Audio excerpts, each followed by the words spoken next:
When dealing with coronavirus patients, we notice that a lot of people, when turned from their back onto their front, can suddenly breathe much more easily. But even something as simple as flipping someone over has its own checklist. And my favorite part of this checklist describes rolling up the bedsheet to secure the patient like a Cornish pasty.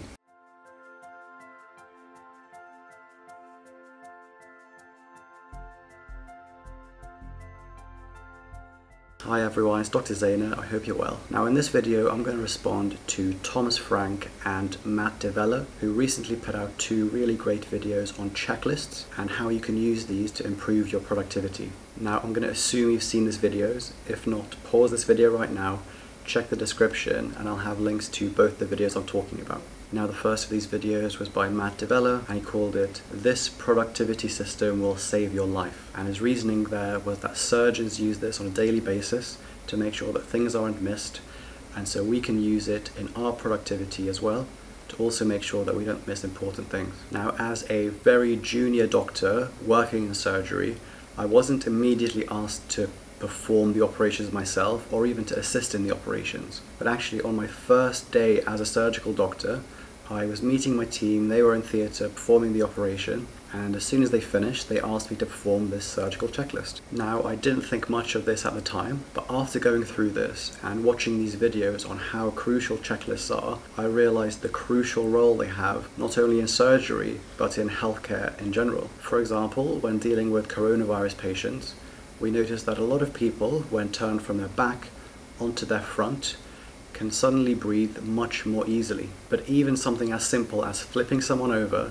has its own checklist. And my favorite part of this checklist describes rolling up the bedsheet to secure the patient like a Cornish pasty. So even in a serious setting like healthcare, you can have a bit of humor in these checklists. Now in this video, I wanted to talk through some of the key questions of the surgical checklist and how they differ from the standard productivity checklists that we saw on Matt and Thomas Frank's channel, and we're going to see what we can learn from these checklists to improve the ones that we use for productivity. And the key difference, I think, between standard checklists and the surgical checklist is that in a surgical checklist, each point can be much more than just a box to tick. And let me say what I mean there. So for example, Matt Devella shared with us his checklist for packing for holiday, and each item is a piece of clothing or a gadget or something that he wants to make sure he's packed before he goes on holiday. But if we look through some of these questions on the surgical checklist, they're not simply a statement and a tick. For example, one of the first questions we see is, are there any allergies present? Now this is a question and it gets us thinking about the safety of the patient. Do they have any allergies? If we tick that, then we need to make sure some other steps are in place to ensure patient safety. Let's look at another question. Difficult airway or aspiration risk. This isn't just one thing that you do and then you tick it off. It gets you thinking about these important areas. If this patient might have a difficult airway, then we need to be getting the right kit in place so that if things were to go wrong, the anesthetic team would be ready to deal with that situation. And you even have the situation of checklists within checklists on the surgical checklist. So for example, is regional anesthetic block planned? So regional is another way of saying local anesthetic. Do you plan on carrying out local anesthetic? And we can see here on the checklist, if yes, then you need to do the stop before you block checks. And this all expands our understanding of what can go in a checklist. One more example of an item with multiple possible answers. What is the mortality risk of this operation? And there are two options on this list. You either tick under 5% mortality risk, or if higher, you have to calculate the risk manually. And again, these are all just to get you thinking more deeply about each point instead of just blindly ticking it off. Another example of a question before you make the first incision is to make sure you've smashed the like button for the YouTube algorithm so more people see my video. And that's really important. Now there are even items on the surgical checklist which you don't need to check. After you've carried out the operation, you go through a separate list of questions, and one of them is, what is the estimated blood loss? This isn't something that you tick, it's not something that you do.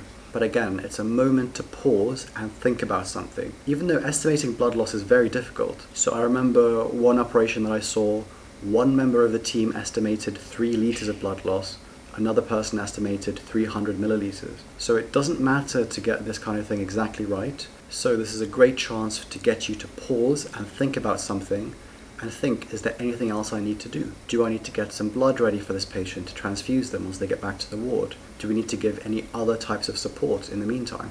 There are also lots of checklist items that make sure no mistakes happen, or if they do, they're picked up very early. Now, not only does the surgical checklist include points to think about as you go along, but a key part of it is things to check after the fact. So for example, a really important question is, are all counts correct? Now this refers to the counts of surgical instruments and swabs and that kind of thing. These things are counted at the start of the operation and again at the end of the operation, and it's crucial that the counts are correct, because if not, then potentially there is something retained inside the patient. And even if you take every precaution to make sure these mistakes don't happen, they inevitably will sometimes. And when that happens, the most crucial thing is to pick it up early, because if you're still in theatre, the patient hasn't been sutured up yet, and you discover there's a mistake with the count, you can fix it there and then without having to perform a second procedure later down the line to remove anything that's left. Now you might be wondering how to use these in your checklists to make things run more smoothly and efficiently. And here are some examples. Let's say you have a checklist for your holidays and the things you'll pack before you go abroad. You might have a question right at the start that says, how long will I be away? And this gets you thinking about how many items of clothing that you need. Let's say you're Thomas Frank and you have a checklist for the videos that you're going to publish on YouTube. You might have a checklist question right at the beginning. Is there a sponsor? And what the sponsor is, and that way all this information is held in the same place. Matt Devella used an example of a checklist before he goes out filming. So a question you might ask there is, how long will I be filming for? Because if it's 20 minutes versus 4 hours, you might need more batteries. One of the purposes of checklists, at least in medicine and a surgical or anesthetic setting, is to give you a moment to pause and think about an important point before moving forward. But how do you implement these in real life? How do we use these for our own productivity needs? And I'm only aware of one way to do this myself. I haven't found any way to do it in Todoist or Notion. I don't believe it's possible in Microsoft to do either. The only way I found to do this is to do it like the surgeons and use good old-fashioned pen and paper, because it's so versatile to have a sheet in front of you that you can print multiple copies of. You can have as many check boxes as you want, you can have questions, you can have blanks, you can scribble on it however you want. So I hope you found that interesting. If you did, leave a comment down below. What else would you like to learn about surgery or my life as a doctor? If you enjoyed this video, subscribe for more, and I'll see you next time.